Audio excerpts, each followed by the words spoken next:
قال رسول اللہ صلی اللہ علیہ وسلم انہا ستکون فتنۃ، ان قریب ایک بہت بڑا فتنہ رونما ہوگا۔ حضور نے خبر دی فتنے کی۔ حضرت علی فرماتے اس پر میں نے عرض کیا، قلت، میں نے عرض کیا، مل مخرج منہا یا رسول اللہ، اے اللہ کے رسول اس سے نکلنے کا راستہ کون سا ہوگا؟ دیکھیے یہ لکھا ہوا ایگزٹ، نکلنے کا راستہ، اور عام طور پر آپ نے دیکھا ہوگا بڑے ہالز میں یہ سرخ روشنی ہوتی ہے، اس میں اس کا اہتمام کیا جاتا ہے کہ اگر خدا نہ خواستہ کوئی حادثہ ہو جائے لوگوں کو معلوم ہو نکلنے کا راستہ کون سا، یہ مخرج ہے۔ حضور نے خبر دی کہ فتنہ ہوگا۔ تو دیکھیے میں ایک بات عرض کیا کرتا ہوں، ذرا توجہ کیجئے، ہمارا حال کیا ہے؟ ہم بڑے ریشنلسٹ قسم کے لوگ ہیں، یہ زمانہ ریشنلزم کا ہے۔ اگر ہم ہوتے تو کیا پوچھتے؟ وہ فتنہ کیا ہوگا، کیوں ہوگا، کہاں سے آئے گا؟ ہمارے سوال یہ ہوتے ہیں، کب آئے گا، کیوں، کہاں، کب، کیسے؟ ان سب کی حیثیت علمی سوالات کی ہے۔ بھائی کب آئے گا ایک علم ہے، کیسے آئے گا علم ہے، کہاں سے آئے گا علم ہے، لیکن اصل جو عملی اعتبار سے اہمیت والی شے ہے، بچاؤ کا راستہ کون سا ہوگا محمد الرسول اللہ، یہ بتائیے ہم۔ مل مخرج منہا یا رسول اللہ، حضرت علی نے یہ نہیں پوچھا فتنہ کیا ہوگا، کہاں سے آئے گا حضور، کیوں آ جائے گا، کب آ جائے گا، نہیں، مل مخرج منہا یا رسول اللہ، اے اللہ کے رسول یہ بتائیے کہ جب وہ فتنہ رونما ہوگا تو نکلنے کا راستہ کون سا ہوگا؟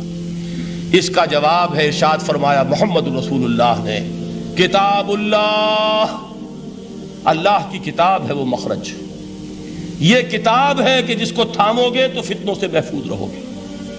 اس کے بعد آپ فرماتے ہیں فیہ نبأ ما قبلکم وخبر ما بعدکم وحکم ما بینکم، اس میں تم سے پہلوں کی بھی خبریں موجود ہیں، عاد اور سمود اور قوم نوح اور قوم ہود اور قوم لوط اور قوم صالح اور آل فرعون، یہ کون ہے؟ من قبلکم، تم سے پہلے، وفیہ خبر ما بعدکم، جو کچھ تمہارے بعد ہونے والا ہے اس کی خبریں بھی موجود ہیں، لیکن وہ کیسے ہوں گی؟ وہ بٹوین دی لائنز ہوں گی، وہ بین السطور ہوں گی۔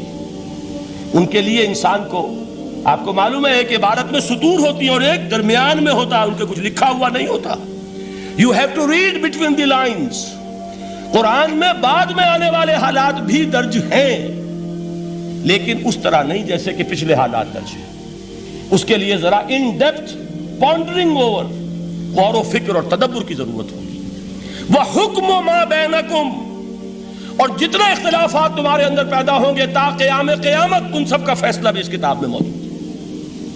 وَهُوَ حَبْلُ اللَّهِ الْمَتِينُ وَهُوَ الذِّكْرُ الْحَكِيمُ، یہی تو ہے، وَهُوَ الصِّرَاطُ الْمُسْتَقِيمُ، سیدھا راستہ، اور کون سا؟ یہی قرآن تو ہے۔ ہر رکعت میں کہتے ہو اهْدِنَا الصِّرَاطَ الْمُسْتَقِيمُ، اور قرآن دیا ہوا ہے اس پر غور نہیں کرتے۔ عجیب تماشا ہے ہمارا، نماز کی ہر رکعت میں اهْدِنَا الصِّرَاطَ الْمُسْتَقِيمُ، اور حضور فرمائے وَهُوَ الصِّرَاطُ الْمُسْتَقِيمُ، صراط مستقیم یہ قرآن ہی تو ہے، الذکر الحکیم یہ قرآن ہی تو ہے، وَهُوَ حَبْلُ اللَّهِ الْمَتِينُ، اور یہی ہے اللہ کی مضبوط رسی۔ آپ نے قاری صاحب سے وہ آیات سنی سورہ آل عمران کی، وَاعْتَصِمُوا بِحَبْلِ اللَّهِ جَمِيعًا وَلَا تَفَرَّقُوا، اللہ کی رسی کو مضبوطی سے مل جل کر تھامو اور تفرقے میں مبتلا نہ ہو۔ تفرقہ ہوگا تو کیا ہوگا؟ تمہاری ہوا اکھڑ جائے گی۔ آج آپ کو معلوم ہے دول عرب اگر یہ یکجا ہو جائیں، ایک دن کے لیے اسرائیل قائم نہیں رہ سکتا، امریکہ نہیں، امریکہ کا باپ اسے قائم نہیں رکھ سکتا۔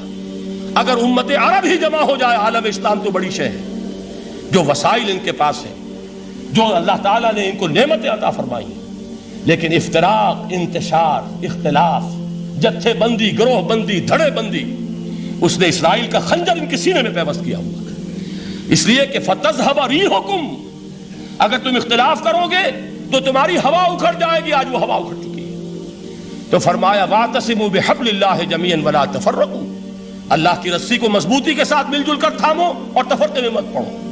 حضور فرما رہے ہیں وہ اللہ کی رسی کون سی؟ هُوَ حَبْلُ اللَّهِ الْمَتِينُ، یہی قرآن ہے اللہ کی مضبوط رسی۔ علامہ اقبال نے کیا خوب کہا ہے، علامہ اقبال نے قرآن اور حدیث کے حقائق کو جس طریقے سے اشعار کا جامع پہنایا ہے، وہ تو خود کہتے ہیں گوہر دریائے قرآن سفتام، میں نے قرآن مجید کے دریا سے موتی نکال کر اپنے اشعار کے اندر میں نے چن دیے ہیں، میرا کام اور کچھ نہیں ہے، موتی کوئی بھی غواص پیدا نہیں کرتا، دریا کی گہرائی سے نکال لاتا ہے۔ یہ میری حکمت نہیں ہے جو میرے اشعار میں ہے، یہ میں نے قرآن مجید کے دریا میں غوطہ زنی کر کے اس سے یہ موتی نکالے۔ گوہر دریائے قرآن سفتام۔ اب دیکھیے اسی حدیث کے اس ٹکڑے کو کیسے شعر میں لائے ہیں۔ از یک آئینی مسلمان زندہ است، پے کرے ملت سے قرآن زندہ ہست۔ مسلمان کی زندگی تو ایک آئین کے بدولت ہے، یہ آئین قرآن، جو کہا تھا کبھی قائد اعظم مرحوم نے جب پوچھا گیا تھا کہ آپ کے پاکستان کا دستور کیا ہوگا، کیا فرمایا تھا؟ یاد کیجئے کہ ہمیں کسی نئے دستور کی ضرورت نہیں، ہمارا دستور 1400 برس پہلے طے ہو چکا ہے۔ یہ ہماری بدقسمتی ہے جو کچھ کہا تھا قائد اعظم نے کہ God has given us a golden opportunity to prove our worth as architects of a new state, and let it not be said that we didn't prove equal to the task۔ میں معذرت کے ساتھ عرض کروں گا حضرت کہ واقعہ یہ ہے کہ ہم اس کے equal to the task ثابت نہیں ہوئے۔ قائد اعظم کا دیا ہوا پاکستان آج دنیا میں موجود نہیں ہے، اس کا ایک حصہ اپنے نام سے دستبردار ہو کر بنگلہ دیش بن چکا ہے، اس نے اپنی تاریخ کو خیر بات کہہ دیا ہے۔ حالانکہ مسلم لیگ کی جنم بھومی ڈھاکہ ہے، 1906 میں ڈھاکہ میں مسلم لیگ نے جنم لیا تھا، اور اگر وہ صرف ہم سے علیحدہ ہوتا یا گہرا صدمہ ہوتا، لیکن یہ کہ اس نے جب نام بدلا ہے در حقیقت اس نے اپنے تاریخ سے، اپنے پس منظر سے استعفیٰ دیا۔ یہ ہمارا دوہرا ہمارے لیے صدمے کی بات ہے۔ کیا 2 یمن موجود نہیں ہیں؟ ان میں سے کوئی ایک بھی اپنا نام چھوڑنے کو تیار ہوگا؟ کیا 2 جرمنی دنیا میں موجود نہیں ہیں؟ کوئی ایک بھی ان میں سے اپنا نام چھوڑے گا؟ کیا 2 کوریا نہیں ہیں؟ 2 ویتنام نہیں ہیں؟ تو کیا 2 پاکستان نہیں ہو سکتے تھے؟ ہو سکتے تھے۔ میں یہ کہا کرتا ہوں کہ یہ گہرا صدمہ ہے علیحدگی، اور دوہرا صدمہ ہے، اور اس سے کہیں زیادہ بڑا کہ انہوں نے اپنا نام بدل لیا، اپنی آئیڈینٹی چینج کر دی، انہوں نے وہ نام اپنے ماتھے سے اتار کر خلیج بنگال کے اندر دبو دیا۔ یہ بہت بڑی سزا ہے جو ہمیں ملی ہے۔ کیوں ملی ہے؟ کہ ہم نے 25 برس تک اس جس کو کہا تھا کہ وہ ہمارا آئین ہے، اس کو آئین نہیں بنایا۔ ہم نے دنیا کے سامنے جھولیاں پساری، ہم نے طرح طرح کے نظاموں کو آزمایا، لیکن اس قرآن کی طرف پیش قدمی نہیں کی۔ اللہ تعالیٰ ڈھیل دیتا ہے لیکن سزا بھی بہت سخت ہوتی ہے۔ ان بطش ربک لشدید، وہ ہم پر کوڑا برسا ہے۔ تاریخ انسانی کی عظیم ترین شکستوں میں سے ایک شکست ہے کہ جو ہمارے ماتھے پر کلنک کے ٹیکے کی طرح موجود ہے۔ اللہ کرے کہ آئندہ یہ تاریخ اپنے آپ کو نہ دہرائے، لیکن میں عرض کر دیتا ہوں آپ سے، جو ہمارے لچھن ہیں، جو ہمارا طرز عمل ہے، جو ہمارے لیل و نہار ہیں، جو ہمارا انداز ہے، اللہ کے دین کا استہزاء اور تمسخر، جس طرح اللہ کے ساتھ مذاق ہم کر رہے ہیں، اس کا شاید اس سے بھی کہیں زیادہ برا نتیجہ نکلے۔ اللہ مجھے اور آپ کو اور ارض مقدس پاکستان کو اس انجام سے بچائے، لیکن اس کے لیے کام کرنا ہوگا۔ صرف کہنے سے بات نہیں بنے گی، کمر کسنی ہوگی، ہمت جو ہے پھر انسان کو اثر نو، ایک نئی تعمیر، ایک عزم، ایک ہاتھ میں قرآن اور ایک میں تلوار لے کر یہ امت پھر دوبارہ میدان میں آئے۔ بہرحال عرض یہ کرنا تھا، اقبال کہتا ہے از یک آئینی مسلمان زندہ است، پے کرے ملت سے قرآن زندہ ہست، ماں ہما خاک و دل آگاہ اوست، اعتصامش کن کہ حبل اللہ اوست۔ تامو اس کو مضبوطی کے ساتھ، حبل اللہ یہی قرآن ہے۔ یہ یک آئینی اور پیکر قرآن کی زندگی، پیکر ملت کی زندگی جو ہے اس قرآن کی بدولت ہے۔ تو حضور نے کیا فرمایا؟ فتنے سے بچنے کا راستہ کون سا ہے؟ کتاب اللہ فیہ نبأ ما قبلکم وخبر ما بعدکم وحکم ما بینکم وہو الصراط المستقیم وہو حبل اللہ المتین وہو الذکر الحکیم۔ ایک 3 جملے اور سن لیجئے۔ هو الذی لا یشبع منہ العلماء ولا یخلق عن کثرت الرد۔ یہ قرآن وہ شے ہے جس سے اہل علم کبھی سیر نہ ہو سکیں گے۔ ولا تنقضی عجائبہ، اس کے عجائب کبھی ختم نہیں ہوں گے۔ یہ ہیروں کی وہ کان نہیں ہے کہ جو کبھی خالی ہو جائے کہ سارے ہیرے نکل چکے ہیں، اب مزید ہیرے نہیں ہیں، نہیں، علم اور حکمت کے ہیرے اور ہدایت اور حکمت کے موتی اس میں سے ابد الآباد تک نکلتے رہیں گے۔ ضرورت صرف کھودنے کی ہے۔ میں نے وہ لفظ استعمال کیا تھا، آج کا قرآن کھودنا ہوگا، آج کی ہدایت اس قرآن سے نکالنی ہوگی۔ قرآن جب نازل ہوا آن دی سرفیس، بالکل ظاہر وہ تھی اس کی ہدایت جو اس دور کے لیے ضروری تھی۔ ہمیشہ کی ہدایت اس کے اندر رکھ دی گئی ہے، اس میں مضمر ہے اس میں چھپی ہوئی ہے، اس کے لیے تدبر کی ضرورت ہے۔ کتاب انزلناہ الیک مبارک لیدبروا آیاتہ ولیتذکر اولو الالباب، لوگ تدبر کریں، اس کی گہرائیوں کے اندر غوطہ زنی کریں۔ لا تنقضی عجائبہ، اس کے عجائب کبھی ختم نہیں ہوں گے۔ ولا یشبع منہ العلماء، اہل علم کبھی اس سے سیر نہیں ہوں گے۔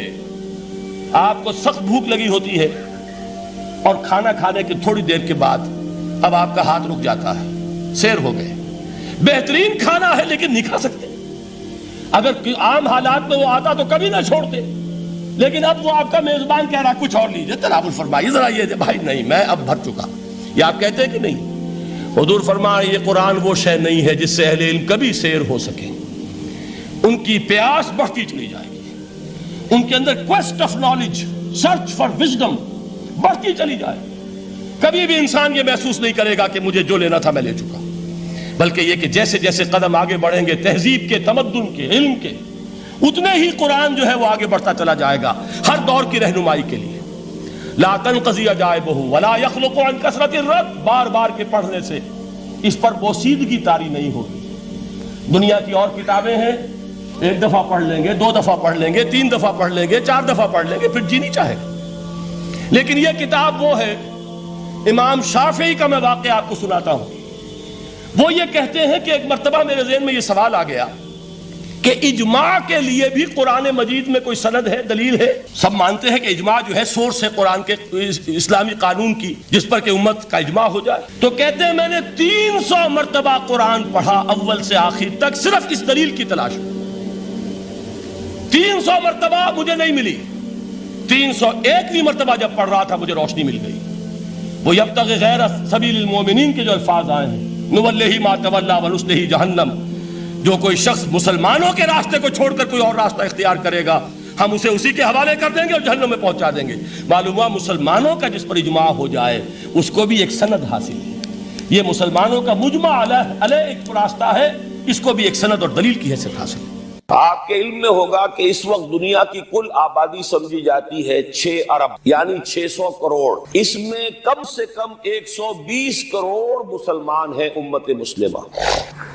گویا کہ ہر 5واں انسان جو ہے دنیا میں وہ حضور صلی اللہ علیہ وسلم کا کلمہ پڑھتا ہے، اتنی بڑی تعداد، اس کے ساتھ ہی کتنا بڑا علاقہ جو ہے اس زمین کا وہ اللہ تعالیٰ نے اس امت کے قدموں تلے رکھا ہے۔ اگر آپ نے نقشہ دیکھا ہو دنیا کا تو آپ کو معلوم ہونا چاہیے کہ شمال میں جو بہت بڑا یہ نظر آتا ہے سائبیریا اور روس کا علاقہ، یہ سب غیر آباد ہے۔ اس طرح شمالی امریکہ میں بھی کینیڈا سے اوپر بڑے بڑے آپ کو بر اعظم سے نظر آئیں گے، یہ سب غیر آباد۔ جو آباد علاقہ ہے دنیا کا اور جو زرخیز علاقہ ہے دنیا کا، اس کا کتنا بڑا حصہ ہے کہ جو امت محمد صلی اللہ علیہ وسلم کے قدموں تلے۔ انڈونیشیا، ملائیشیا سے چلے آئیے، اس کے بعد مسلسل چاہے کہیں مسلمان اقلیت میں تھوڑے بہت ہیں، لیکن پھر بنگلہ دیش آتا ہے، بڑی عظیم اکثریت کا ملک ہے۔ پھر بھارت میں اگرچہ اقلیت میں ہے لیکن 20 کروڑ مسلمان بھارت اس وقت ہے۔ پھر جو پاکستان سے شروع ہوا سلسلہ، افغانستان، ایران، چلتے جائیے ادھر ترکستان، چینی ترکستان، روسی ترکستان، پھر آگے چلیے عالم عرب، افریقہ کا پورا شمالی علاقہ، افریقہ کا تقریباً سارا وسطی علاقہ، یہ سب کیا ہے؟ کتنا بڑا رقبہ ہے، اور ہر طرح کی نعمت اللہ نے دی ہے۔ اس میں نباتات ہیں، اس میں معدنیات بھی ہیں، اور سب سے بڑھ کر آج کی دنیا میں جو اہم ترین شے ہے کہ پیٹرول جو ہے، تیل جو ہے، اس کے سب سے بڑے ذخائر وہ ہیں کہ جو مسلمانوں کے قدمے تلے ہیں۔ اتنی تعداد میں ہونے کے باوجود، اتنے وسائل کے پر بظاہر قابض ہونے کے باوجود، سوال یہ ہے کہ کیا آج دنیا میں امت مسلمہ کو عزت حاصل ہے یا یہ ذلیل ہے؟ اسے غلبہ حاصل ہے یا مغلوب ہے؟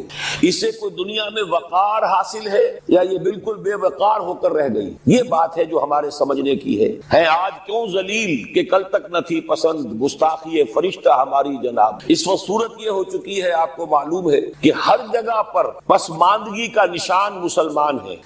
ہمارے سارے وسائل پر دوسروں کا قبضہ ہے۔ ایک ہی شے رہ گئی تھی تیل، خلیج کا تیل، اس پر بھی آ کر امریکہ کی فوجیں ان کے سر پر بیٹھ گئی ہیں، سارا کا سارا تیل اب ان کے قبضے میں۔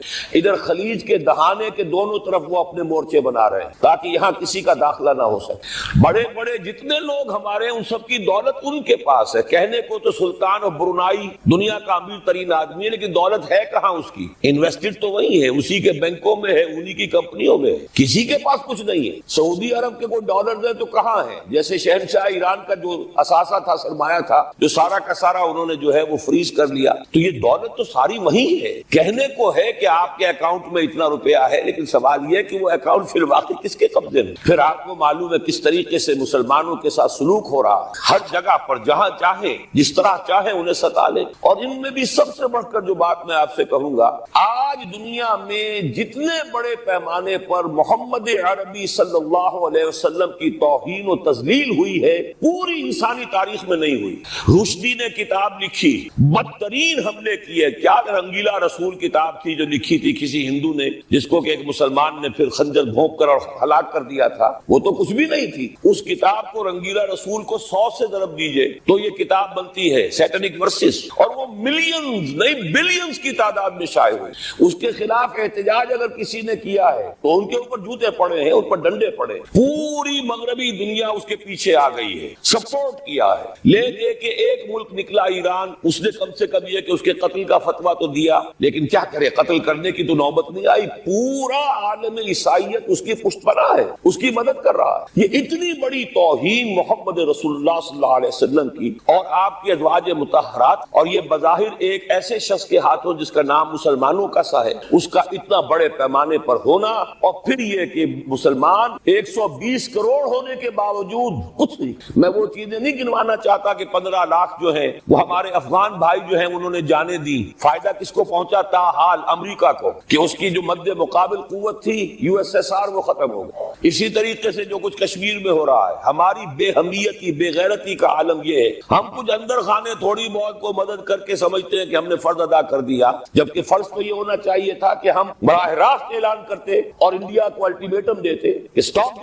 دس بزنس، یا یہ کہ پھر ہم سے جنگ ہے. جنگ کا نتیجہ تو پھر اللہ جس کو چاہے دے گا. اگر انسان اللہ تعالیٰ پر اعتماد رکھتا ہو، توکل رکھتا ہو، اپنے موقف کی حقانیت پر بھی اسے یقین ہو، تو کم من فئۃ قلیلۃ غلبت فئۃ کثیرۃ. تاریخ میں ہمیشہ ہوتا آیا ہے کہ چھوٹی قوتیں جو ہیں ان کو غلبہ اللہ نے عطا کیا ہے بڑی قوتوں پر. لیکن بے غیرتی کا عالم یہ ہے، بے حمیتی کا عالم یہ ہے. زبانی کلامی ہم سے بڑا ہمدرد کوئی نہیں مسلمانان کشمیر کا. جس لیڈر کو دیکھو بڑھ چڑھ کر بیان دے گا، لیکن عملاً ہم کیا کر رہے ہیں؟ یہ ساری صورتحال جو میں نے آپ کو بتائی ہے، ویسے تو اب یہ کہ اگر اس میں ایک خاکہ سا میں نے آپ کے سامنے رکھا ہے، اس میں رنگ بھروں تو ظاہر ہے کہ پورا گھنٹہ اسی میں لگ جائے گا. لیکن جو اس کا اصل لب لباب ہے وہ یہ ہے کہ ہم اپنی جگہ بڑے خوش ہیں کہ ہم امت مرحوم ہیں، ہم تو امت محمد ہیں صلی اللہ علیہ وسلم، ہم تو اللہ کے پیارے ہیں، ہم اللہ کے لاڈلے ہیں، ہمیں اللہ کی شفاعت، ہمیں اللہ کے رسول کی شفاعت بھی ملے گی، جنت تو گویا کہ ہمارا پیدائشی مقام ہے.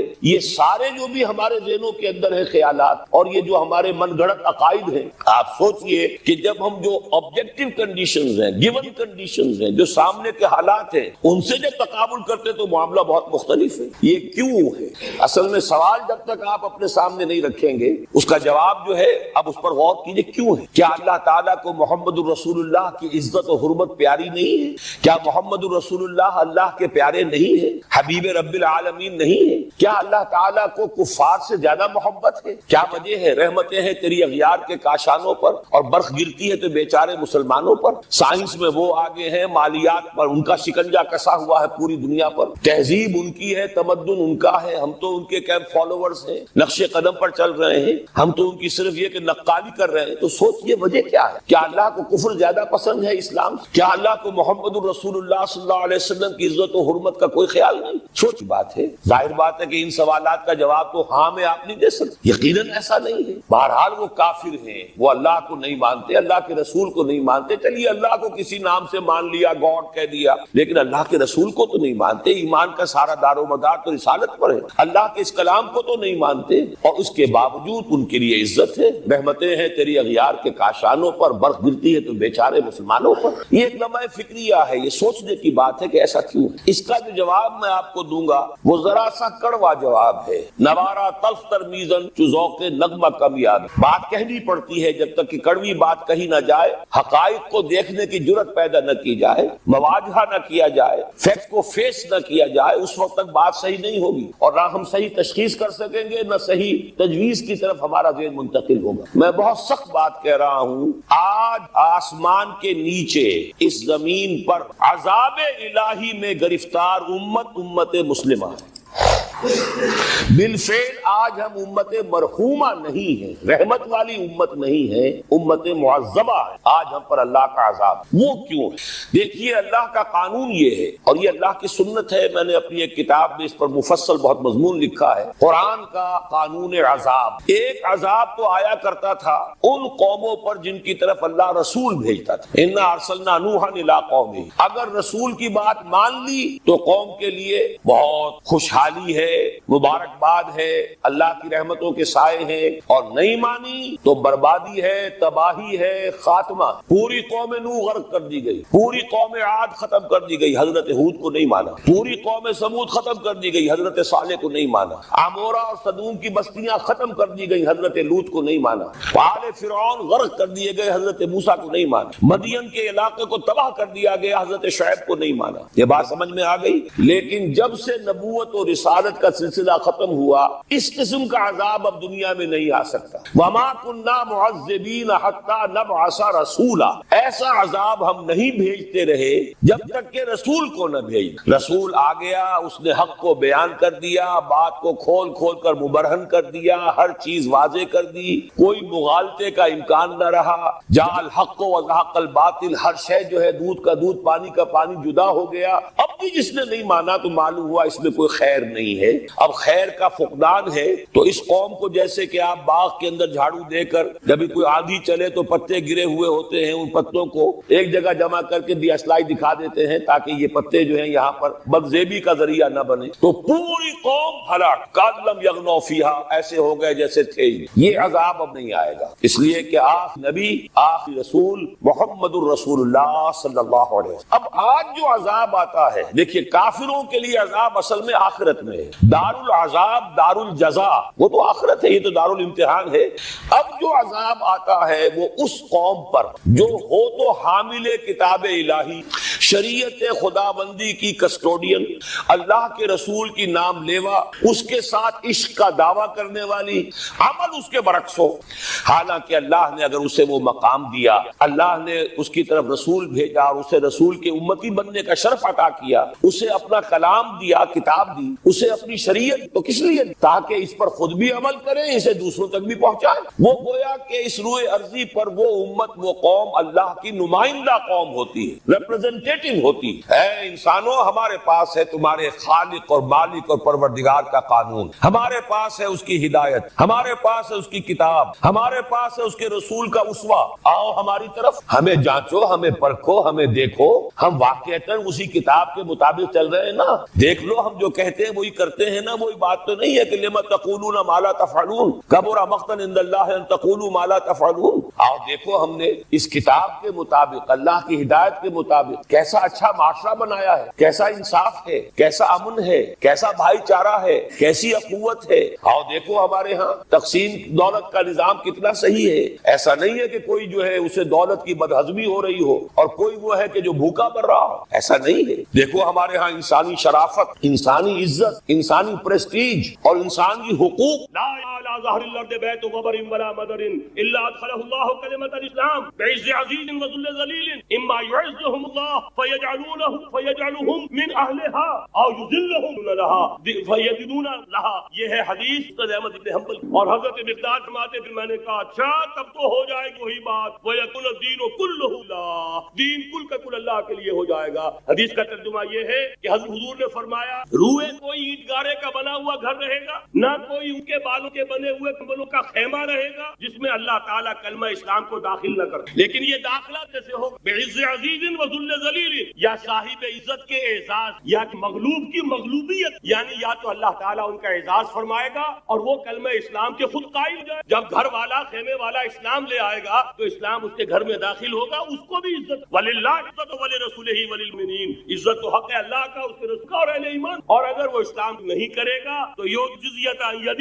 وہم صاغرون، چھوٹے ہو کر رہنا پڑے گا یا دینا ہوگا اسلام کی بالادست۔ بتائیے اس کے بعد کوئی شک ہے؟ یہ ہے آخری نقشہ۔ یہ اللہ فرما رہے ہیں واللہ متم نورہ ویابی اللہ الا یتم نورہ لیظہرہ علی الدین کلہ ولو کرہ، یہ اللہ کا فیصلہ۔ ادھر یریدون لیطفئوا ہے، یہ زمینی نقشہ ہے۔ اب شکل کیا ہے؟ اب میں آپ سے عرض کر دوں کہ ان دونوں کے مابین جو خلا، کوئی شخص یقین کے کہہ سکتا کہ اب حالات کا کیا رخ ہوگا۔ اس لیے ظاہر سے قرآن مجید میں مستقبل کے بارے میں خود حضور سے کہوایا وَإِنْ أَدْرِي أَقَرِيبٌ أَمْ بَعِيدٌ مَا تُوعَدُونَ، لوگوں مجھے معلوم نہیں ہے کہ بات تمہیں خبر دی جا رہی ہے وہ قریب آ چکا ہے یا ہے۔ وَإِنْ أَدْرِي لَعَلَّهُ فِتْنَةٌ لَكُمْ وَمَتَاعٌ إِلَىٰ حِينٍ، اور میں نہیں جانتا، ہو سکتا ہے اللہ کچھ اور مہلت دے دے تمہیں اور کچھ اور آزمائش جو ہے اس لیے تمہارے لیے کوئی اور مہلت عطا دے، ہو سکتا۔ تو میں بھی اسی دعوے سے نہیں کہہ رہا، لیکن دو امکان نمبر ایک ابھی عالم اسلام کا ایک سالڈ بلاک ہے جو یہودی ورلڈ آرڈر کی نگاہوں میں میں لے یزدہ میں کانٹے، اگرچہ ان کی اسٹریٹجی کیا ہے، ایک ایک کر کے ان کے حصے بھرے کر کے تیا پانچا۔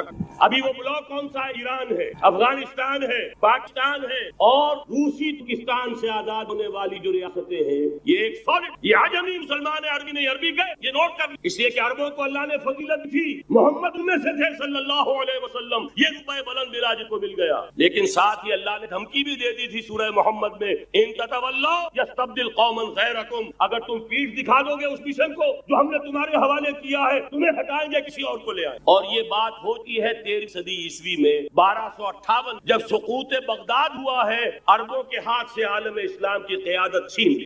اس کے بعد قیادت کن کے ہاتھوں میں آئی؟ ترکوں کے ہاتھ، ترکان تیموری، ترکان صفوی ایران میں، ترکان سلجوقی مڈل میں، اور ترکان عثمانی کا تو کہنا ہی کیا ہے، وہ ایشیا مائنر سے چل کر آپ کو معلوم ہے مشرقی یورپ کا بڑا علاقہ، گریٹ امپائر اس صدی کے آغاز تک قائم، اس صدی میں عجیب عجیب معجزے ہوئے ہیں۔ گریٹ امپائر جو 3 بر اعظموں پر محیط، نام و نشان ختم، دی گریٹ سار، نام و نشان ختم، اب تو روس صاحب ایک ملک کی ایسے رہ گئے۔ یہ اس صدی میں دو اور وقت نہیں ہے میں اور آپ کو کیا بتاؤں، اس صدی میں تو بڑے بڑے عجیب عجوبے ہوئے، بڑی بڑی 2 عظیم جنگیں ہوتی ہے، تیسری جو ہے سر پر کھڑی ہے نہیں ہے، جس کو حدیث میں کہا گیا ہے الملحمۃ العظمی، تاریخ انسان کی عظیم ترین جنگ، اور وہی صلیبی جنگ جس کا آغاز بوسنیا سے ہو۔ بہرحال اس وقت جو میں کہہ رہا تھا، ورنہ میرے پاس تو یعنی یہ درد دل کہنے کے لیے وقت نہیں ہے، مجھے اپنی بات کو محدود کرنا پڑ رہا ہے، لیکن میں اب آ رہا ہوں موضوع کی طرف کہ ایک عام تو یہ ہے کہ اس بلاک میں اسلام کا احیاء ہو، اور اس کے لیڈے بھی ہیں احادیث نبوی۔ وہ تو آپ نے سنا ہوگا اقبال کا شعر، میرے عرب کو آئی ٹھنڈی ہوا جہاں سے، میرا وطن وہی ہے، میرا وطن وہی۔ حدیث میں آتا ہے یخناس من المشرق یؤتی مہدی، یعنی مشرق سے فوجیں نکلیں گی کہ جو کہ مہدی کی حکومت، یہ مہدی اہل تشیع کے مہدی اور ہیں، ہمارے مہدی اور اہل تشیع کے مطابق کے بعد میں امام پوش ہو گئے، وہ مہدی ہے، وہ ظاہر ہو جائیں گے، اب امام غائب ہے پھر وہ ظاہر، ہمارے یہ مہدی پیدا ہوں گے یا ہو چکے ہو، اور یہ ہوں گے حضرت فاطمہ کی نسل سے رضی اللہ تعالی عنہا، لیکن عالم عرب در پھر ایک طاقت بند ابھریں گے، قوتوں کے خلاف جہاد کریں، لیکن ان کو مدد آئے گی 2 طرف، ایک زمینی مدد آئے گی مشرق سے، ایک آسمانی مدد آئے گی، عیسیٰ ابن مریم کا نزول، حضرت مسیح علیہ السلام جو زندہ پر اٹھائے گئے تھے نازل ہوں گے، اور در حقیقت ان 2 مدد کے نظر یہود کا قلعہ خما ہوگا، اور یہی گریٹر اسرائیل ان کا گریو یارڈ کر رہے گا، عظیم تر قبرستان رہے گا۔ اس کی بڑی واضح سے موجود ہے، اس کی بڑی تفصیلی خبریں ہیں یہ احادیث کی کتب کے اندر، بدقسمتی سے ہماری طرف توجہ نہیں۔ ایک تو یہ ہو سکتا ہے، اسی طریقے سے ایک اور حدیث ہے یخرجو من خراسان رایات، اور یہ مسلم شریف کی روایت ہے، نوٹ کیجئے گا، نہیں ترمذی شریف کی روایت، یخرجو من خراسان رایات لا يرجوها شيء حتى تسبب ایلیا، اور خراسان کے زمانے آج کے افغانستان، یہ افغانستان میں جو جہاد ہوا ہے، غلطیاں ہوئی ہیں اور غلطیوں کا خمیازہ بھگت رہے، یہ تو اللہ تعالیٰ کی نعمت ہے جس میں اللہ نے صحابہ کو بھی ایک دم غلطی کی سزا دی ہے۔ بیت صاحب احد میں ہوئی، جہاں سے حکم تھا کہ مت ہٹنا، 50 میں سے 35 ہٹ گئے، نتیجہ کیا؟ فتح کا اللہ تعالیٰ نے فرمایا وَلَقَدْ صَدَقَكُمُ اللَّهُ وَعْدَهُ إِذْ تَحُسُّونَهُم بِإِذْنِهِ حَتَّىٰ إِذَا فَشِلْتُمْ وَتَنَازَعْتُمْ فِي الْأَمْرِ وَعَصَيْتُم مِّن بَعْدِ مَا أَرَاكُم مَّا تُحِبُّونَ، مسلمانوں ہم سے گلہ نہیں کرتے، ہم نے اپنا وعدہ سچا کھا دیا تھا، جبکہ تم انہیں گاجر مولی کی طرح کاٹ رہے، لیکن جب تم ڈھیلے گئے، تم نے صدق کو توڑا، تم نے اختلاف کیا، تو اگر صحابہ کرام رضوان اللہ تعالی علیہم اجمعین خیر الناس بعد الانبیاء، پوری نوع انسانی کے اندر انبیاء کے بعد بلند ترین، اگر ان کی بھی غلطی کا خمیازہ جو ہے اللہ نے کھایا، کیوں چکھایا؟ آئندہ کے لیے سبق ہو جائے یہ وَلَيُمَحِّصَ مَا فِيكُمْ، تاکہ تمہارے دلوں کے اندر اگر کہیں کوئی کھوٹ ہے، اور اس لیے بہرحال غلطیاں ہوئی ہیں افغانستان، ایک ساتھ بیعت، بلکہ بدقسمتی اور یہ ہے بیعت کر کے تو عبدالرسول سیاف صاحب کے ہاتھ پر ہمارے پاکستان کے 7 گروپ جو تھے، انہوں نے حرم میں بیٹھ کر بیعت اور پاک سزا مل گئی۔ آپس کی خانہ جنگی یوں ہی نہیں ہو رہی، کوئی سبق لہذا آزاد ملے گی، لیکن خون یہاں پر خلوص کے ساتھ دیا گیا ہے، اس کی مقدار نہیں ہے، یہاں سے خیر برآمد ہوگا۔ اور دوسری بات کے بارے میں کر لیجئے، یہ پاکستان بچا کچا پاکستان، what remains of پاکی اصل میں ہے کیا؟ مولانا بہت خوبصورت انداز میں فرما رہے تھے، یہ 113 نہیں تھے اسلام، پاکستان نہیں ہے، 4 صدیوں کی تجدیدی مساعی کا حق۔ آپ نے کبھی نوٹ کیا ختم نبوت کے بعد اب سب سے اونچا منصب کا ہے مجددین۔ یا بنی اسرائیل اذکروا نعمتی التی انعمت علیکم واوفوا بعہدی اوف بعہدکم وایای فارہبون۔ بنی اسرائیل، چونکہ یہ لفظ پہلی مرتبہ قرآن مجید میں آ رہا ہے تو یہاں تھوڑی سی وضاحت کرنی ہوگی۔ ابن جو عربی میں بیٹے کے لیے آتا ہے ابن، اس میں جو شروع کا حمزہ ہے یہ در حقیقت اضافی ہے، اصل لفظ جو ہے بے نون پر مشتمل ہے، اسی لیے اس کی جمع سالم آتی ہے بنون۔ قرآن مجید میں المال والبنون زینت الحیات الدنیا، تو یہ جو اس کی جمع سالم ہے وہ در حقیقت بنون ہے، اور پھر اس کی حالت نسبی اور حالت جری بنین ہوگا، اور جب یہ مضاف بن جائے گا تو اس کا وہ نون گر جائے گا، تو اے بنی اسرائیل، اے اسرائیل کی اولاد، لفظی ترجمہ ہوگا اے اسرائیل کے بیٹوں، لیکن یہ کہ مراد اولاد ہے، اس میں برسبیل تغلیب اگرچہ خطاب مردوں سے ہو رہا ہے جیسے کہ قرآن مجید میں اکثر و بیشتر ہے، لیکن یہ کہ اس میں خواتین بھی شامل ہیں۔ تو یا بنی اسرائیل، اے اسرائیل کے بیٹوں، اسرائیل سے مراد کیا ہے؟ اس پر اتفاق ہے، اجماع ہے، حضرت یعقوب کا یہ لقب ہے، البتہ یہ لفظ بنا ہے اسر اور ایل دو سے مل کر۔ ایل کا لفظ جو ہے وہ عبرانی زبان میں الہ کے لیے، الہ اور ایل ویسے بھی قریب قریب ہے، اسی لیے تمام فرشتوں کے نام جبرائیل، میکائیل، اسرائیل، یہ تمام الفاظ کے ساتھ جو ایل آتا ہے یہ در حق اسماعیل بھی سما اور ایل، چونکہ حضرت ابراہیم علیہ السلام نے دعا کی تھی پروردگار بیٹا عطا فرما، اس اعتبار سے جب اللہ تعالیٰ نے بیٹا عطا فرمایا تو اسماعیل نام رکھا، یعنی اللہ نے سن لیا۔ جیسے ہمارے ہاں دیہات میں یہ خاص طور پر جانگلی علاقہ جو کہلاتا ہے، اللہ ڈوایا، اللہ سنیا، یعنی یہ اللہ نے جس کے بارے میں ہماری دعا سنی اور ہماری استدعا کو قبول فرمایا، تو یہ گویا کہ اسماعیل کے معنی یہ ہے۔ تو اسرائیل جو ہے اسر اور ایل سے مل کر بنا ہے۔ عبرانی اور عربی زبان کے بارے میں یہ اختلاف ہے، ایک رائے تو یہ ہے کہ ماں بیٹی کا رشتہ ہے، عربی زبان عبرانی سے نکلی ہوئی، لیکن زیادہ اکثر محققین کی رائے یہ ہے کہ یہ دونوں بہنیں ہیں، کوئی اور کامن زبان تھی سیمیٹک لینگویج ابتدائی جس سے کہ یہ دونوں زبانیں پھر وجود میں آئی ہیں، گویا کہ ان کے درمیان رشتہ جو ہے وہ بہنیں ہونے کا ہے، ماں اور بیٹی کا نہیں ہے، لیکن ظاہر بات ہے کہ مشابہت اور ان کے اندر جو ہے قرب جو ہے اور مناسبت وہ بہت نمایاں ہے۔ اسر کے 2 ترجمے کیے ہیں، یہودی علماء تو اس پر بہت زیادہ جزم کے ساتھ قائم ہے کہ اسر سے مراد ہے بطن، یعنی رجل عظیم، جواں مرد، بہت باہمت انسان، اس لیے کہ ان کے ہاں یہ عقیدہ ہے اور بڑی تحریف جو ہوئی ہے تورات میں، اس میں ایسی باتیں بھی ہیں۔ حضرت یعقوب کی جو مدح کی گئی ہے اس میں اس حد تک مبالغہ ہے کہ حضرت یعقوب کی اللہ تعالیٰ کے ساتھ کشتی ہوئی اور اللہ کو پچھاڑ لیا حضرت یعقوب نے، تو معلوم یہ ہوا کہ یہ تو بڑے بہادر اور بہت جری انسان، اس اعتبار سے وہ بطل اور رجل کا ترجمہ کرتے ہیں اسر کا، لیکن یہ کہ صحیح ترجمہ جو ہے وہ اسر کا ہے بندہ، عبد، اس لیے کہ عربی کا لفظ جو بنا ہے اسیر، اسیری، کوئی کسی کا غلام ہے، اسیر، اسی سے لفظ اسرہ بنا ہے، اسرہ ہے کنبہ بھی آپس میں جڑا ہوا ہوتا ہے، ان کے بندھن ہوتے ہیں دوستی کے، محبت کے، اخوت کے، تو اسی طریقے سے یہ اسر کا لفظ آتا ہے کسی بندھن کے لیے۔ اسیر جو ہے پچھلے زمانے میں جبکہ جیلوں کا رواج نہیں تھا تو اگر کسی شخص کے ذمے کسی کی کوئی رقم ہوتی تھی دینی تو اس شخص کو اس کے حوالے کر دیتے تھے، وہ اس کا ذاتی قیدی ہوتا تھا، ذاتی اسیر، اس کی تحویل میں رہتا تھا، جب تک کہ اس کے اعزاء اقارب آ کر وہ رقم ادا نہ کر دے وہ شخص اس کی تحویل میں رہتا تھا، وہ اس کا اسیر ہوتا تھا۔ اس اعتبار سے غلام کے معنی میں یہ لفظ جو ہے مستعمل ہے، تو اسرائیل کا ترجمہ ہوگا عبداللہ۔ اذان تو میں عرض کر رہا تھا کہ اسرائیل کا ترجمہ ہوا عبداللہ، گویا کہ اب تک ہم نے یا بنی اسرائیل کا ترجمہ کیا اے اللہ کے بندے کی اولاد، مراد ہے حضرت یعقوب علیہ الصلوۃ والسلام۔ حضرت یعقوب حضرت اسحاق کے بیٹے، حضرت اسحاق حضرت ابراہیم علیہ السلام کے دوسرے بیٹے ہیں۔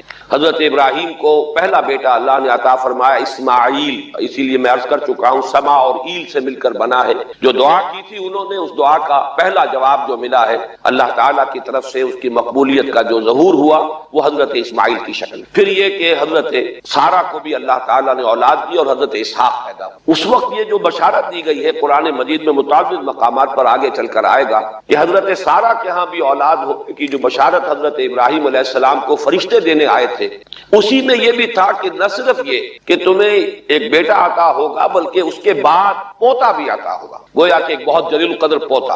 اس اعتبار سے ایک رائے یہ ہے کہ یعقوب عقب سے بنا ہے، گویا کہ بشارت میں پہلے ہی سے شامل تھا حضرت یعقوب علیہ السلام کا ذکر بھی کہ اسحاق کے بعد اسحاق کے ہاں ایک بہت جلیل القدر بیٹے کی ولادت ہوگی اور اس کا نام یعقوب ہوگا، یعنی اسحاق کے بعد آنے والا، بیٹے کے بعد جو پوتا آتا ہے۔ لیکن یہود کی رائے یہ ہے کہ حضرت یعقوب پیدا ہوئے ہیں اپنے بھائی عیسو کے ساتھ، یہ تمام بیٹے ہیں حضرت اسحاق علیہ السلام کے، دو بیٹے پیدا ہوئے بیک وقت، جڑواں بھائی۔ پہلے حضرت عیسو کی ولادت ہوئی ہے اور تورات کے الفاظ یہ ہیں کہ یعقوب اپنے بھائی عیسو کی ایڑیاں پکڑے ہوئے تولد ہوا، تو چونکہ حضرت عیسو کے بعد حضرت یعقوب کی ولادت ہوئی ہے تو گویا کہ اس وجہ سے ان کا نام حضرت اسحاق نے یعقوب رکھ دیا، عقب میں آنے والا، بعد میں آنے والا۔ بہرحال حضرت یعقوب علیہ السلام کے پھر 12 بیٹے ہیں جن کی تفصیل پوری موجود ہے۔ یہ تاریخ جو ہے بڑی ریکارڈڈ ہے، اس لیے کہ بنی اسرائیل کی یہ تاریخ جو ہے books of the old testament میں اس کی پوری تفصیل موجود ہے۔ 4 بیویاں تھی حضرت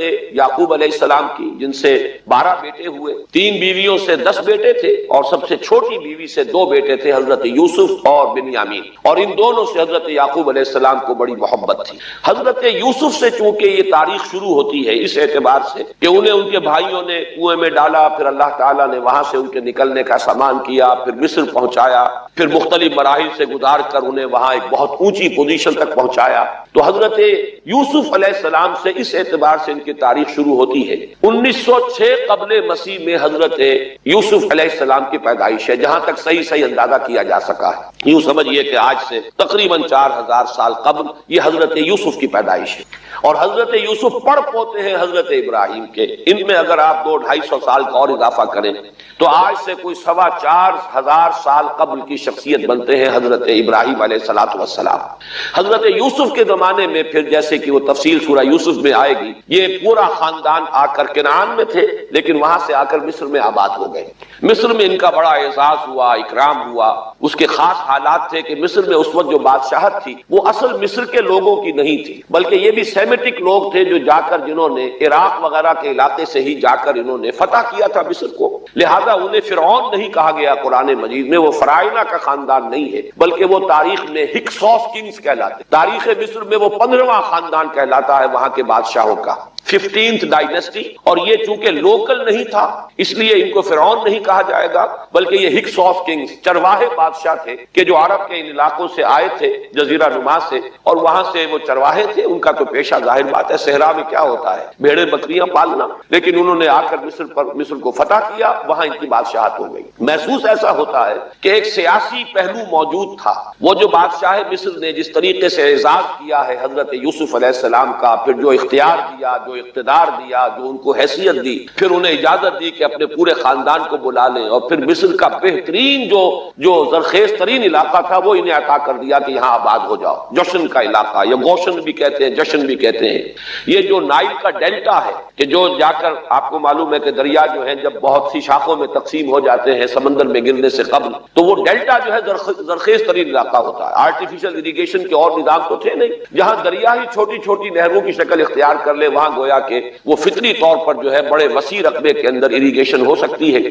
تو اس ڈیلٹا کے علاقے میں بہترین علاقہ ان کو دیا گیا، وہاں آباد ہو جاؤ۔ وہاں یہ رہے ہیں گویا کہ پیرزادوں کی حیثیت۔ ابھی ان کے پاس کوئی شریعت نہیں، ابھی کوئی کتاب نہیں ملی، ابھی صرف یہ ایک خاندان ہے، حضرت ابراہیم کی نسل کا ایک خاندان، اس لیے کہ حضرت ابراہیم کی نسل میں حضرت اسماعیل کی نسل ہے کہ جو عرب میں آباد ہو چکی، ان کی نسل میں پھر حضرت اسحاق کے بیٹوں میں سے بھی عیسو کی نسل وہ اور جگہ پر آباد ہو چکی۔ اس اعتبار سے یوں نہ سمجھیے کہ کہ نسل ابراہیم صرف ان پر مشتمل ہے. اسی طرح بنی قطورہ تیسری جو آپ کی اہلیہ تھی ان کی اولاد بھی, تو گویا کہ یہ بہت وسیع حلقہ ہے جو اولاد ابراہیم کا ہے. تو اولاد ابراہیم میں سے ایک شاخ ہے جو آ کر, یعنی حضرت یعقوب کے 12 بیٹے اور حضرت یعقوب بھی آ کر یہاں آباد ہو گئے, اور یہاں پھر یہ کچھ عرصے تک تقریباً 100-150 برس تک تو بڑے عیش میں رہے. یہ تقریباً یوں سمجھیے کہ 1850 قبل مسیح میں ان کا داخلہ ہوا ہے مصر کے اندر, اور وہاں پر 150 برس جو ہے انہوں نے بڑے عیش میں گزارے ہیں. یہ پیرزادے تھے اس لیے کہ بادشاہ معتقد ہو چکا تھا حضرت یوسف علیہ السلام کا,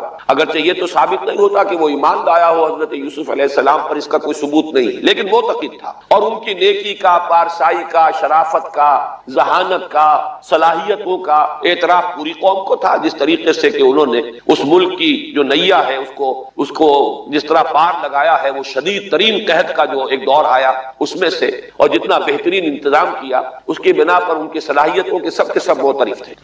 تو وہ 130 برس کی عمر میں غالباً ان کا انتقال ہوا ہے, اور 80 برس تک انہوں نے مصر پر, گویا کہ جو سب سے زیادہ با اختیار شخص وہاں تھا بادشاہ کے بعد, بادشاہ اپنی جگہ پر تھا, لیکن یہ کہ جو بادشاہ کے بعد سب سے زیادہ با اختیار شخصیت تھی وہ حضرت یوسف کی تھی, 80 برس. اس عرصے میں, اور پھر یہ 150 برس جو میں نے عرض کیا ہے کہ اس میں یہ خوب پھلے پھولے, ان کی اولاد جو ہے وہ کثرت کے ساتھ پھیلی. لیکن اس کے بعد وہاں پھر ایک انقلاب آیا. اس انقلاب کو آپ کہیں گے جیسے کہ مختلف ممالک میں آتا ہے, اب سنز آف دی سوائل جو اس ملک کے رہنے والے تھے, اصل آبادی قبطیوں کی, انہوں نے بغاوت کی اور ہکسوس کنگز کو نکال دیا, وہ خاندان ختم ہو. جب وہ چلے گئے تو جو ہکسوس کنگز کے یہ گویا کہ بہت ہی منظور نظر تھے, اور یہ مراعات یافتہ طبقہ تھا بنی اسرائیل کا, حضرت یعقوب کی اولاد کا, اب ان پر عتاب شروع ہوا, اب ان کا زوال آیا. تو یوں سمجھیے کہ تقریباً 400 برس اس کے بعد ان کے بڑی ہی شدت کے اور بڑی سخت غلامی کے, رفتہ رفتہ اس میں شدت پیدا ہوتی گئی ہے.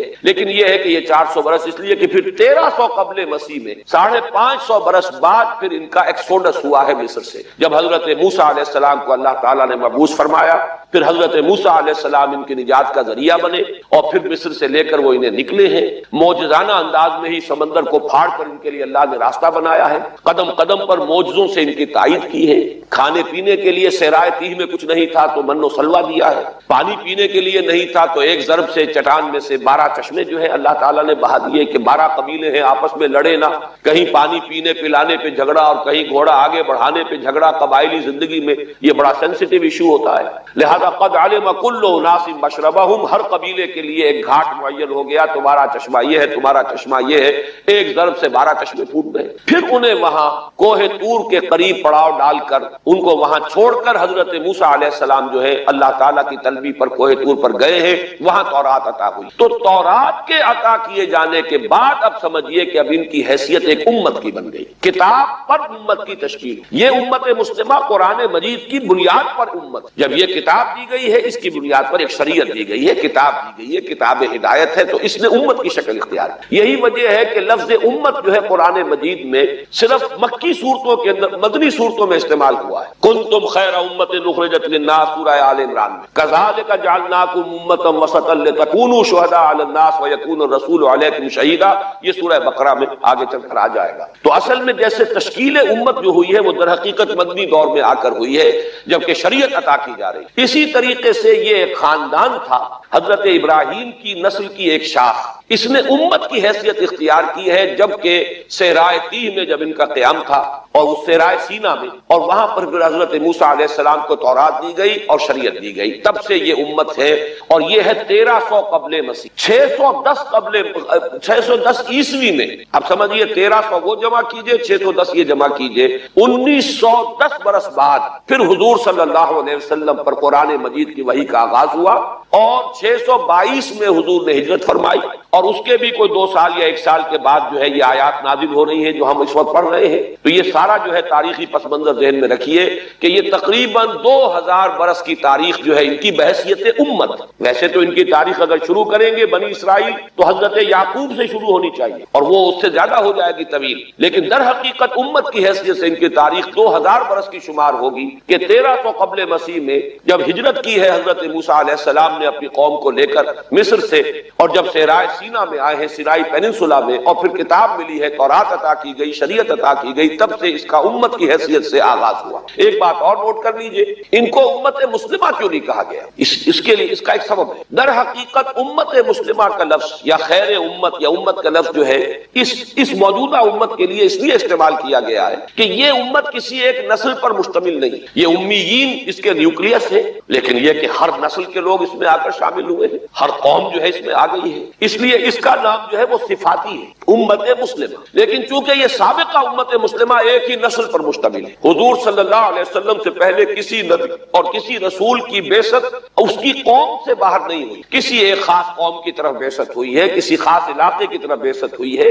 بعثت عمومی علاقہ فت الناس، یہ صرف محمد الرسول اللہ صلی اللہ علیہ وسلم کی امتیازی شان ہے۔ وما ارسلناک الا کافۃ للناس بشیرا ونذیرا۔ اس اعتبار سے ان کا جو ہے اس میں علم گویا کہ بنی اسرائیل ہی ہے کہ جو برقرار رہا ہے، اے اسرائیل کی اولاد۔ اگرچہ میں اس موضوع پہ تقریریں کر چکا ہوں، لیکن آج پھر اس گفتگو کے حوالے سے بات چیزیں تازہ کرتا ہوں۔ اس وقت عالمی سطح پر یہودی جمع عیسائی بریکٹ میں کر لی، اور امریکہ جمع یورپ یہ بریکٹ میں کر لی۔ ان کا اندر معاملہ کیا ہے؟ اصل جو ہے اس میں پیچھے مائنڈ ہے، ماسٹر مائنڈ، سازشی ذہن وہ یہود کا ہے۔ باقی عیسائی آلہ کار بن گئے ہیں۔ جو 100% آلہ کار ہے یہود کا وہ پروٹیسٹنٹس ہیں۔ پروٹیسٹنٹزم یہود ہی نے پیدا کرایا، یہود ہی نے یورپ کے اندر سود کا رواج شروع کروایا، ورنہ سود حرام تھا وہاں پر بھی، یوزری بھی اور کمرشل انٹرسٹ بھی، دونوں حرام تھے، یہ یہودیوں نے کروایا۔ اور پھر پہلا بینک بنوایا ہے انگلستان کے اندر، بینک آف انگلینڈ۔ اور جو پوپ کے خلاف بغاوت کرائی تو پہلی بغاوت ہوئی انگلستان کے اندر، جو چرچ آف انگلینڈ علیحدہ ہو گیا پوپ سے، اور اسی کو یہودیوں نے قرار دیا یہ ہمارا ماڈرن اسرائیل ہے، یہ اسرائیل ہمیں دیا ہے گاڈ نے، یہ جو ہے برطانیہ۔ اس کے کچھ عرصے کے بعد یہی جو ہے ایکسوڈس ہوا ہے اور وہ امریکہ میں جا کے آباد ہوئے، لہذا امریکہ کو بھی جیوز نے کہا ہے دس از اندر اسرائیل، یہ ہے ہمارے اصل اسرائیل، ماڈرن اسرائیل یہ ہے۔ اس لیے کہ جو انہیں وہاں پر اقتدار حاصل ہوا ہے، جو قوت حاصل ہوئی ہے، جس قدر دولت انہوں نے وہاں جمع کی ہے، وہاں کے جس طریقے سے جکڑ لیا ہے حکومتوں کو، فرنگ کی رگے جہاں پنجے یہود میں ہے۔ ٹھیک 100 سال پہلے علامہ اقبال یہ مشاہدہ کر کے آ گئے تھے یورپ میں، اور کون دیکھنے والا تھا کہ وہاں کیا ہو رہا ہے، بیہائنڈ دی سین کیا ہے، سامنے کیا ہے، پردے کے پیچھے کیا ہے۔ فرنگ کی رگے جہاں پنجے یہود میں، اس وقت فرنگ کا امام تھا برطانیہ، یہ وہ سلطنت تھی جس پر سورج کبھی غروب نہیں ہوتا تھا۔ آج وہ فرنگ کا امام امریکہ، یہ برطانیہ تو اب وہ جو ایک نظم ہے کہ بچپن میں پڑھی تھی، London bridge is going down going down going down, اس کی مثال ہے۔ برطانیہ کی کوئی حیثیت ہی نہیں، ورلڈ پاور کی حیثیت نہیں ہے، وہ تو چھوٹا بھائی اس کو بنا رکھا امریکہ نے اپنا، تو اس حیثیت سے جو ہے اس کی کوئی حیثیت ہے، ورنہ کوئی اور حیثیت نہیں۔ بہرحال ان دونوں میں یہ ہے کہ پیچھے ماسٹر مائنڈ، سازشی ذہن، پلاننگ، اسکیم ساری یہودی، آلہ کار امریکہ سب سے بڑھ کر، اس کے بعد برطانیہ، اور اس میں اصل پروٹیسٹنٹس، ان میں بیپٹسٹ، ان میں اس سے بھی آگے بڑھ کر ایونجلسٹ، جن کو کہتے ہیں بورن اگین کرسچنز، جن کو کہتے ہیں نیو کنزرویٹو کرسچنز، یہ تمام اصطلاحات آپ اخبارات میں پڑھتے ہوں گے، ان کو گروپ کرنا، یہ اصل آلہ کار۔ ان کو ایک نیا نام دیا گیا ہے کرسچین زائنسٹ، ایک یہودی زائنسٹ ہیں، سارے یہودی زائنسٹ نہیں ہیں، بہت سے یہودی ہیں جو یہ زائنسٹ کے مخالف ہیں۔ چنانچہ میری ہیوسٹن میں ملاقات ہوئی تھی ڈاکٹر وشو براڈ، بہت بڑا پروفیسر ایمیریٹس یہودی، لیکن یہ کہ اس نے کہا، بڑے اجتماع میں کہا، ہمارا اجلاس تھا وہاں پر، ہم نے یہ جو ہے بلایا تھا ایک یہودی، ایک عیسائی اور ایک مسلمان، تینوں جو ہے وہ تقریریں کریں۔ نے کہا تھا کہ وی آر ناٹ سپورٹنگ اسرائیل۔ اس نے وہ عیسائی جو آیا ہوا تھا پروفیسر، اس نے they are supporting Israel, we are not supporting Israel. اسی طرح میری جو ہوئی تھی round table conference, round table, اس میں ایک یہودی پروفیسر تھے، وہ ہسٹری کے پروفیسر، میں نام بھول رہا ہوں ان کا، انہوں نے کہا آئی ایم اینٹی زائنسٹ، میں زائنسٹ کے خلاف ہوں۔ تو زائنسٹ جو ہے اصل میں ایک سیکولر یہودیوں کی تحریک ہے، اور اس کے سب سے بڑے سپورٹرز کرسچین زائنسٹ وہ امریکہ میں بیٹھے ہوئے۔ یہ ہے صورتحال۔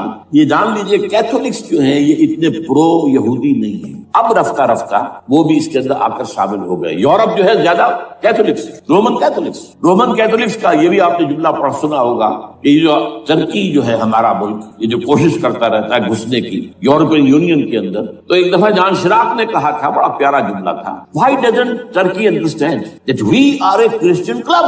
یہ ہماری جو یونین ہے یورپین، یہ تو کرسچین کلب ہے، وہ مسلمان ہے، وہ کس وجہ سے آنا چاہتا ہے بندہ؟ کیوں تو داخل ہونا چاہتا ہے؟ Why doesn't Turkey understand that we are a Christian club؟ لیکن یہ ہے رومن کیتھولکس، اور ان کا میں بعد میں آپ کو بتاؤں گا۔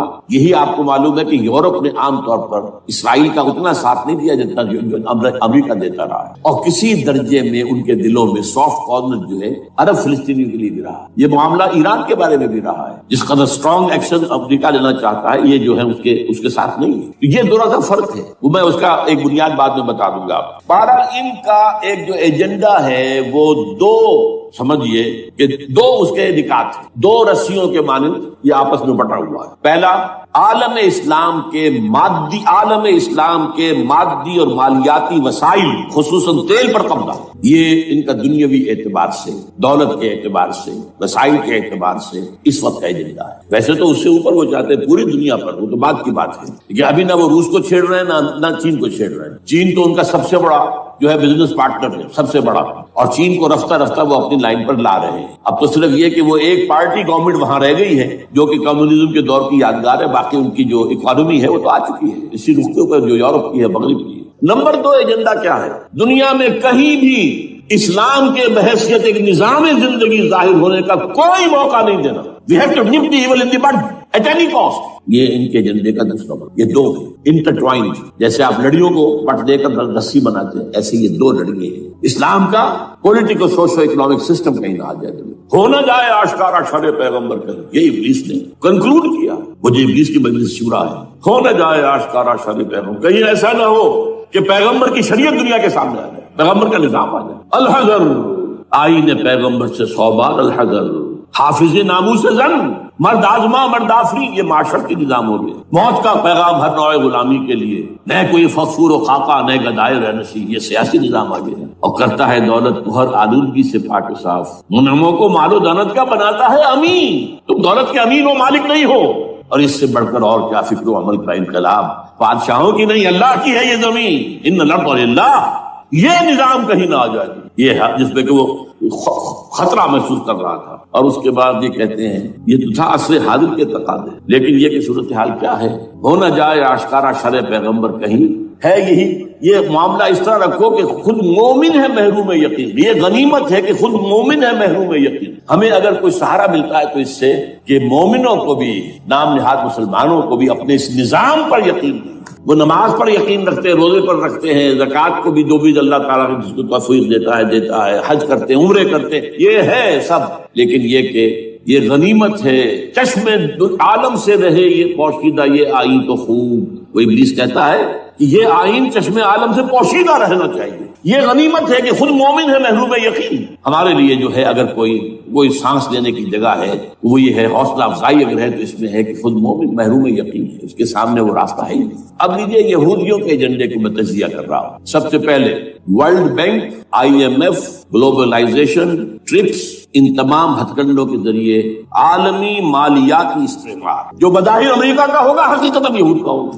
یہودیوں کے نزدیک پوری نوع انسانی حیوانوں کے مانند ہے، they are not human beings, they are goyim, they are gentiles، یہ انسانی شکل میں حیوان ہیں، اور جیسے حیوانوں کو ایکسپلائٹ کرنا، استعمال کرنا انسانوں کا حق ہے، گھوڑے کو آپ باندھتے رہے ہیں نا ٹانگے کے آگے، اور بیلوں سے آپ ہل جتواتے رہے ہیں، تو جیسے یہ حق ہے ایسے ہمارا حق ہے پوری دنیا کے جو ہے وسائل ان کو کھینچے۔ ہاں جیسے گھوڑے اور بیل کو بھی کچھ نہ کچھ دانا تو ڈالنا پڑتا ہے، چارہ تو دینا پڑتا ہے، تو ان کو بھی کچھ دو، یہ پوری نوع انسانی ورکرز بن کر رہ جائے، حیوان بن جائیں، بالکل شہوت کے غلام بنا دو انہیں، اخلاقی اقدار کا بیڑا غرق کر دو، خاندانی نظام کو تہوبالا کر لو۔ یہ باقاعدہ جو protocols of the elders of the Zion سب میں موجود ہے لکھا ہوا، جو 1897 میں انہوں نے پاس کیا اپنا پروگرام، بیسل میں، سوئٹزرلینڈ کا ایک شہر ہے، protocols of the elders of the Zion. ان کو حیوان بنا دو، بس حیوانوں سے کام لیتے رہو، ہاں ان کی کمائی کا کچھ حصہ ان کے لیے چھوڑ دو، وہ بھی زندہ رہیں، وہ بھی آخر کام کیسے کریں گے، اور اصل جو ہے ملائی کھینچ دو اپنے اس نظام کے ذریعے، world bank, IMF، stock exchange, TRIPS, globalization, اس کے ذریعے سے عالمی مالیاتی استعمار۔ نمبر دو، ایک ہے ان کا ایجنڈا، یہ تو عالمی ہے، دوسرا ایجنڈا کیا ہے، وہ لوکل ہے، وہ کیا ہے، گریٹر اسرائیل کا قیام، جس میں مصر کا سارا زرخیز علاقہ شامل ہوگا، جو ڈیلٹا کا علاقہ کہلاتا ہے، جہاں کے اس وقت کے بادشاہ نے، حضرت یوسف علیہ السلام کے زمانے کے بادشاہ نے، وہ فرعونہ کے خاندان میں سے نہیں تھا، وہ عرب تھا، عربوں ہی سے کسی وقت کوئی قوم آئی تھی جو کبھی مصر پر قابض ہو گئی، اس نے حضرت یوسف کے خاندان کو لا کے وہاں آباد کیا، بہترین جشن کا علاقہ کہلاتا ہے، بہترین، وہ کہتے ہیں ہمارا ہے، ہم رہے وہاں پر کئی سو برس تک رہے، عراق ہمارا ہے، وہاں ہمیں قید میں رکھا گیا، نبوکدنضر دے گیا تھا، عرب کا شمالی حصہ جو ہمارا ہے، وہاں خیبر میں یہودی گڑھے قلعے تھے، اور وہاں مدینے کے اندر جو ہے 3 قبیلے یہودی تھے جنہیں محمد نے صلی اللہ علیہ وسلم نے وہاں سے نکال پار کیا تھا، یہ جارڈن یہ ترکی کا بھی کچھ حصہ ہمارا ہے، باقی پورا لبنان اور پورا فلسطین، یہ سب اس کے اوپر بنے گا ایک greater Israel, this is there local agency, اور اس کے لیے ضروری ہے ایک بہت بڑی جنگ، ایسے آسانی سے نہیں ہو جائے گا، آرمگیڈون جس کو حضور نے فرمایا الملحمۃ العظمی، الملحمۃ الکبریٰ، بہت بڑی جنگ، جس کی خوفناکی اور تباہناکی کا اندازہ اس سے کیجئے، حضور فرماتے ہیں کہ اگر ایک باپ کے 100 بیٹے یا ایک دادا کے 100 پوتے ہوں گے تو ان میں سے 99 ختم ہو جائیں گے، ایک بچے گا، اور ایک جگہ فرماتے ہیں اتنی اموات ہوں گی، اتنی لاشیں ہوں گی کہ ایک نفاست پسند پرندہ جو ہے، جو گندگی پہ نہیں اترنا چاہتا، ایک تو ہے یہ کوے، چیلیں، گدھ، وہ تو گندگی ہی کی تلاش میں ہے مردار کھانے کے لیے، وہ تو لاشوں کو نوچ رہے ہوں گے، وہ پرندہ جو ہے نفاست پسند پرندہ، وہ نہیں اتر سکے گا، اڑتا اڑتا چلا جائے گا، لیکن لاشوں کا سلسلہ ختم نہیں ہوگا، یہاں تک کہ تھک ہار کر لاشوں پر گر جائے گا، یہ دور نہیں ہے، اس لیے کہ اس پر متفق ہیں یہودی بھی اور عیسائی، پروٹسٹنٹس عیسائی اس کے اوپر پوری طرح متفق۔ آرمگیڈون جسے آپ 3rd ورلڈ وار کہہ لیں، الملحمۃ العظمی کہہ لیں، الملحمۃ الکبریٰ کہہ لیں، حضور کے الفاظ میں یہ آئے گا، اس کے نتیجے میں گریٹ اسرائیل بنے گا۔ نمبر 3 پھر بنے گا 3rd ٹیمپل، جو ٹائٹس نے گرا لیا تھا 70 میں، سن 70 عیسوی، جسے گرے ہوئے کتنا عرصہ ہو گیا، 2008 اندازہ کر لیجیے، 1800 کتنے برس ہو چکے، وہ دوبارہ بنائیں گے 3rd ٹیمپل، اور اس کے لیے مسجد اقصی کو گرائیں گے، اور ڈوم آف دی راک، قبۃ الصخرہ، وہاں لا کر پھر اس میں کنگ ڈیونز تھرون لا کے رکھا جائے گا۔ یہ بھی میرے علم میں پہلی مرتبہ اسی ٹرمپٹ کی اشارے سے آیا، وہ کیا ہے؟ حضرت داؤد کا، آج سے کتنے 1000 سال پہلے کی بات ہے، اندازہ کیجیے، 1000 قبل مسیح، اور یہ اب 2000 ہو گیا عیسوی، 3000 برس تو ہو گئے۔ وہ کیا تھا؟ ایک پتھر تھا جس پر بٹھا کر حضرت داؤد کی تاج پوشی کی گئی، پھر اسی پر حضرت سلیمان کی تاج پوشی، تو اسی پر ان کے بادشاہ آتے رہے، تاج پوشی ہوتی گئی۔ ٹائٹس نے جب گرایا ہے سن 70 عیسوی میں، یروشلم کو برباد کیا، 1,33,000 یہودی ایک دن میں قتل کیے، ایک دن میں، باقی نکال دیا، بھاگ جایا۔ اس کو کہتے ہیں diaspora, that started in 70 AD، یہ منتشر ہو گیا، جس کا جہاز سنگھ سوایا چلا گیا، یورپ میں چلے گئے، شمالی افریقہ میں، مسلمان ملکوں میں، انڈیا میں آ گئے، ایران میں آ گئے، سب جگہ وہاں سے نکال دیے گئے، ڈائسپورا۔ بہرحال وہاں سے وہ ٹائٹس وہ پتھر لے گیا، وہ روم میں لے گیا، روم سے کسی طرح وہ آئرلینڈ پہنچ گیا۔ آئرلینڈ پیور کیتھولک ملک ہے، آپ کو معلوم ہوگا، اور وہاں پر پروٹیسٹنٹس کی اور کیتھولکس کی جنگیں ہوتی رہتی، کبھی بھی شیعہ سنی مسلمانوں کی اس طور سے خانہ جنگی نہیں ہوئی ہے جیسے کہ وہاں ان دو عیسائیوں میں کیتھولکس اور پروٹیسٹنٹس میں ہوتی ہے، وہ رومن کیتھولک ملک ہے۔ وہاں سے وہ انگلینڈ میں آیا، انگلینڈ میں جب آ گیا، بلکہ وہاں سے اسکاٹ لینڈ سے انگلینڈ میں پھر اس کو ایک کرسی کے اندر اس کی سیٹ کی حیثیت سے بنا کر ایک تھرون کی شکل دے دی گئی، اور وہ جو ویسٹ منسٹر ایبے ہے، برطانیہ کے پارلیمنٹ کے ساتھ جو چرچ ہے ویسٹ منسٹر ایبے، وہاں اس کو لا کے رکھ دیا گیا۔ اس وقت سے برطانیہ کے بادشاہوں اور ملکاؤں کی تاج پوشی وہاں ہوئی۔ تو ایک یہ ہے کہ پھر اس کو لا کر وہاں رکھیں گے۔ اب یہاں سے اختلاف ہے، یہ نوٹ کر، یہاں تک عیسائیوں کا یہودیوں کا ایجنڈا ایک، یہاں اختلاف، یہودیوں کے نزدیک ان کا مسیح آئے گا اور وہ وہاں بیٹھ کر پوری دنیا پر راج کرے گا، وہ مسیح جس کی خبر دی گئی تھی شروع کی کتابوں میں، جو تورات کی ابتدائی کتابیں ہیں، وہ تو حضرت مسیح کی شکل میں آ گئے۔ دی پروفیسی واز فلفلڈ، یہودیوں نے نہیں مانا، انہیں تو قرار دیا جادوگر ہے، کافر ہے، مرتد ہے، ولد الزنا ہے، اور اپنے بس پر تصوری پر چڑھا دیا۔ وہ دوسری بات ہے، اللہ نے کیا کیا، وہ ایک علیحدہ مسئلہ ہے۔ چنانچہ یہ کہ دی سچویشن از ویکنٹ، وہ مسیحا کی جگہ ابھی باقی ہے ان کی، and they are waiting for ہم، تو وہ آئے گا اور وہ یہاں اس تخت داؤد پر بیٹھ کر پوری دنیا پر ہوگا۔ عیسائیوں کا کہنا کیا ہے کہ در حقیقت حضرت مسیح نازل ہوں گے، سیکنڈ کمنگ آف جیسس، جس کو ہم بھی مانتے ہیں، اگر کہ ہوگا کیسے، حالات و واقعات کا کیا ہمارے نزدیک رنگ ہے وہ کچھ مختلف ہے، وہ ویسے بیان نہیں کر سکتے۔ حضرت مسیح علیہ السلام پھر اس تخت پر بیٹھیں گے ان کے عیسائیوں کے مطابق۔ چنانچہ پوپ جو مر گیا ہے پال II پال II، اس کو یہ ٹرمپٹ والے کہتے ہیں شیطان، اور ان کا کہنا یہ ہے کہ اس شیطان نے the old ancient Roman holy Roman empire کو ریوائو کیا ہے یونائٹڈ یورپ بنا کر، اور ان کا مقصد کیا ہے کہ یہ فلسطین میں ایک رومن کیتھولک حکومت قائم کرنا چاہتے ہیں۔ یہودی اپنی حکومت چاہتے ہیں جو ہے، اور وہ اپنی حکومت چاہتے ہیں، یہ ان کا کہنا ہے۔ یہ میں نہیں جانتا کہ اس میں کس حد تک ان ایک دوسرے پر الزام درست، لیکن جیسے کہ آپ کو معلوم ہے کہ انڈونیشیا کے اندر بھی ہوا تھا، ایک جزیرے کو تقسیم کر دیا، ایک حصہ جو ہے اس کا وہ رومن کیتھولک ریاست بن گیا۔ شاید نائجیریا میں بھی اس طرح کا معاملہ ہوا ہے تھوڑے علاقے کے اندر، وغیرہ وغیرہ۔ تو یہ ہے، لیکن بہرحال یہ ان کا۔ عیسائیوں کا معاملہ کیا ہے؟ میں نے جیسا کہ بتایا کہ یہ تو اس ایجنڈے کے اندر متفق، اور عیسائی بھی ورلڈ ڈومینیشن، مالیاتی جو ہے استعمار، اس کے لیے کوشاں ہے، لیکن ان کے نزدیک حضرت عیسیٰ ابن مریم آئیں گے علیہ الصلوۃ والسلام، اور وہ حکومت کریں گے۔ اس پورے ڈرامے کا اسکرپٹ پورا یہودیوں کا لکھا ہوا، اور انہی کی سازش اس پورے ڈرامے کے پیچھے ہے۔ البتہ بظاہر اس ڈرامے کا بڑا کیریکٹر جس سے آپ ہیرو کہیں وہ امریکہ ہے، اور اس کے تابع یورپ بھی ہے۔ یہ ہے عالمی سطح پر معاملہ اس وقت۔ ویسے میری 2 کتابیں جو ہیں اس پر، کتابچے ہیں، 4 سال پہلے میں نے اسی مقام پر 2 تقریریں کی تھی، ایک موجودہ عالمی حالات اور اسلام کا مستقبل، وہ دوسرا حصہ جو میں اس وقت نہیں چھیڑ رہا، ہوگا کیا اصل، جس میں یہ ہے کہ کہیں اسلامی ریاست قائم ہو، خلافت کا نظام قائم ہوگا کہاں ہوگا یہ میں بات نہیں کر رہا۔ حضرت مہدی کا ظہور ہوگا، وہ آئیں گے عرب کے اندر۔ پھر یہ ہے کہ وہ جو گریٹر اسرائیل کے خلاف جہاد ہوگا، اور اللہ کرے گا کہ رفتہ رفتہ یہ ممالک جو ان سے لے لیے جائیں گے، یہاں تک کہ بالآخر ایک یہودی اعلان کر دے گا میں ہوں مسیح، جس کو کہ عیسائی بھی کہتے ہیں اینٹی کرائسٹ، اور یہ کہتے ہیں یہ بیپٹسٹ بھی کہ اینٹی کرائسٹ جو ہے وہ یہودی ہوگا، جبکہ کچھ عرصے پہلے بہت بڑا پروپیگنڈا ہوا تھا کہ اینٹی کرائسٹ جو ہے، دجال جو ہے، وہ تو مسلمان ہوگا، نہیں، لیکن وہ کہتے ہیں کہ ہوگا یہودی ہوگا، اور پھر اس یہودی کو قتل کریں گے حضرت مسیح، دی ریئل مسیح، اصل مسیح جو اٹھا لیے گئے درمیان میں، وہ آئیں گے، اور ان کے ہاتھوں دجال بھی قتل ہوگا، اور پھر مسلمانوں کے ہاتھوں ایک یہودی ختم، پھر ایک عالمی اسلامی ریاست قائم ہوگی حضرت مسیح کے ہاتھوں، اور وہاں پر حضرت مسیح، ایک حدیث میں آتا ہے 40 برس تک پوری دنیا پر حکومت کرے۔